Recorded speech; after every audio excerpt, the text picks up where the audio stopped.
What is up, YouTube? Today, we're diving into the best QBZ1 attachments and calibrations in Delta Force.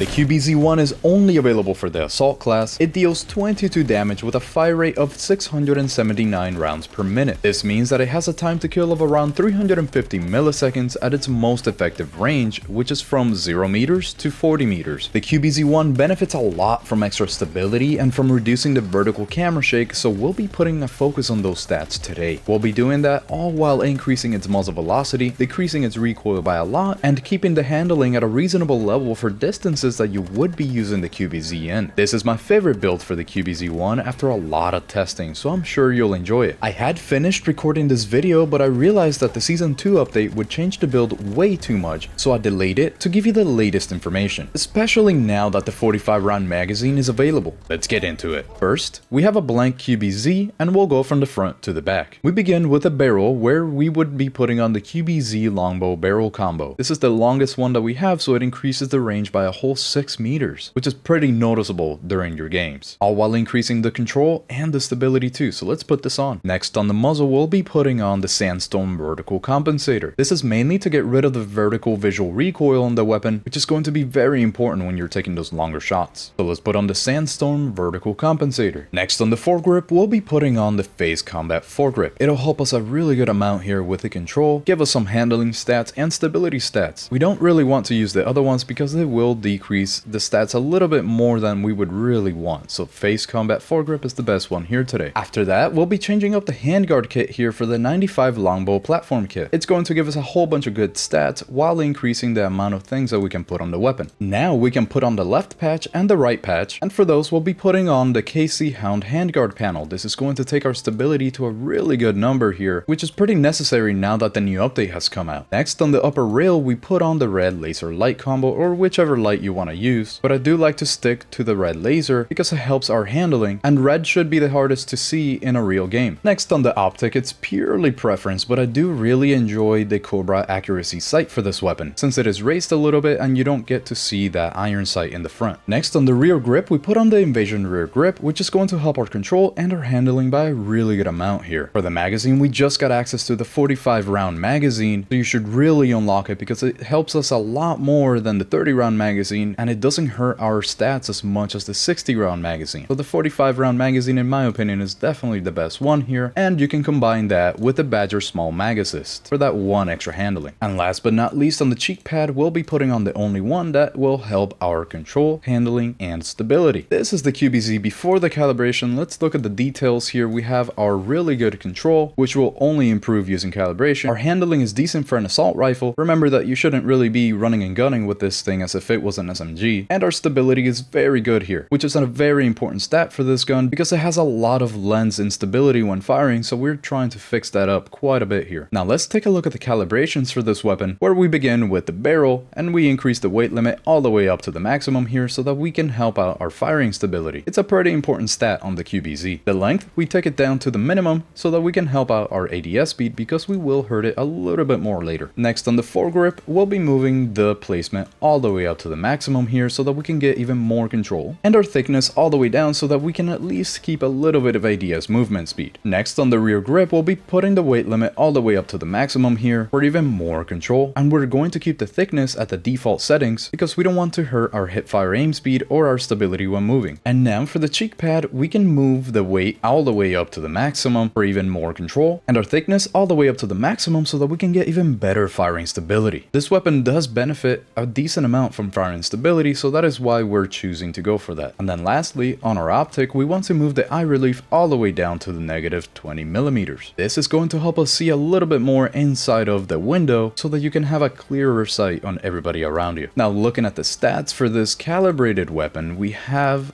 our control at a very good manageable level with great firing stability and not that much visual recoil anymore because we are using the Sandstorm vertical compensator. On our handling, we can see that we pretty much kept the stats the same, except that we increased our ADS speed by around 20 more milliseconds, but we do have the red laser, so this is lowered. Remember, it's still an assault rifle, so you don't really want to be using it as an SMG. Lastly, because the QBZ benefits so much from stability, we have really bumped up the stability here. Our lens stability while firing is very good, and our breath holding duration is really nice and long here so that we can hold shift for longer to decrease our recoil while we're firing. Now let's take a look at this in the firing range. Let's make sure that I don't control the recoil here for the first test at all. I actually have my mouse off the mouse pad here, and next I'm going to control that recoil so you can see how easily I'm putting this thing on the same area. That was without holding shift, and now if I hold shift, as you can see, it's even easier. As always, I will leave the share code for this build in the description of the video if you want to use that instead. But now I want to show you a game that I played with this exact QBZ in the new map Trainwreck so that you can see how I enjoy using this QBZ and what works best for each situation. Enjoy! Alright, here we are playing Assault with the QBZ. Let's try to make this a good game. We're playing on Trainwreck, which is a new map here. Let's see what we can do.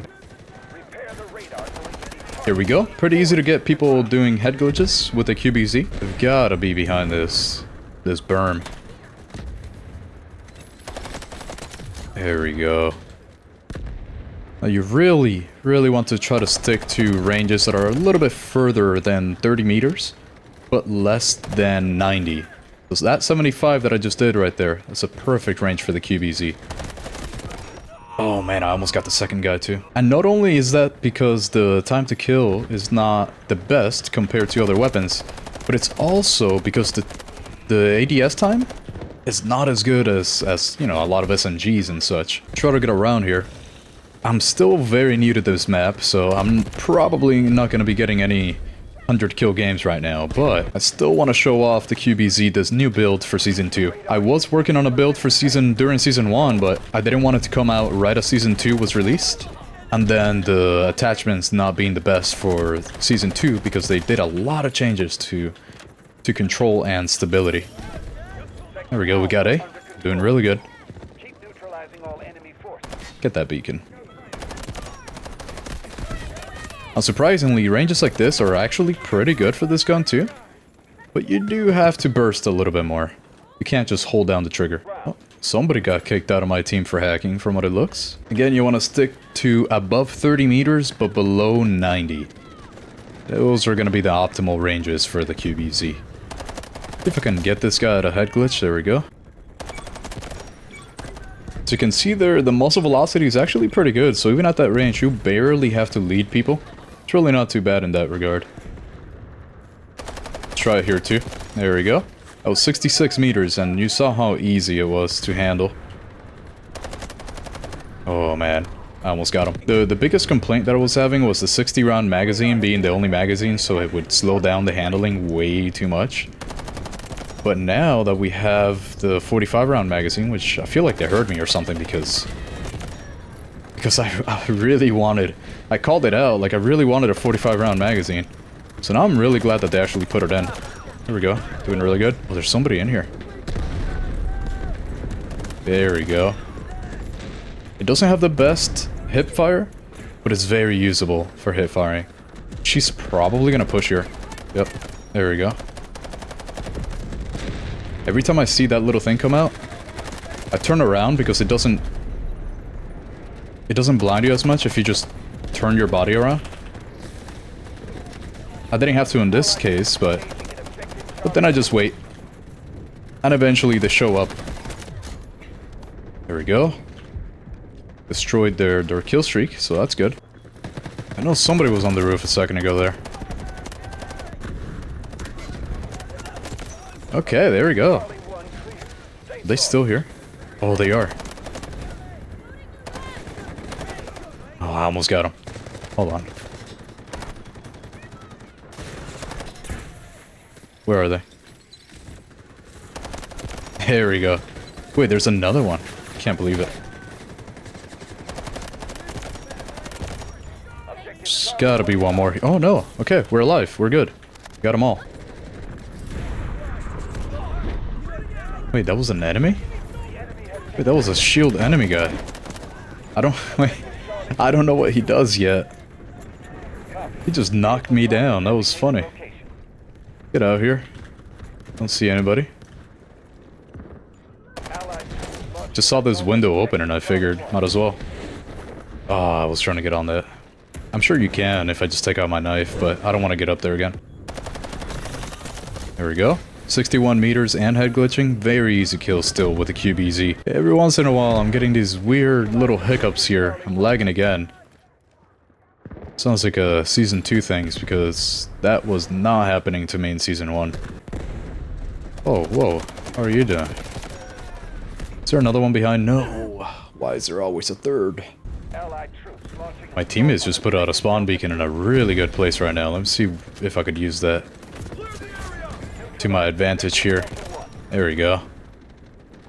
Got that guy. Wow. Wasn't expecting him to be there. Reload, turn around. I'm sure there's got to be one around here. Okay, that guy has 0 health. Can I ignore him for a second though? Where is he? There he is. Oh, he almost killed me. That would have been crazy.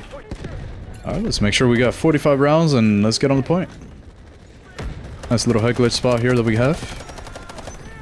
I don't think there's anybody else there, so stop shooting here. Is this the last point? And we're doing really good right now. For the first time that I played this map, it's not too bad. One more, there we go. Reload, maybe we can get some more. Let's keep the streak. Nope.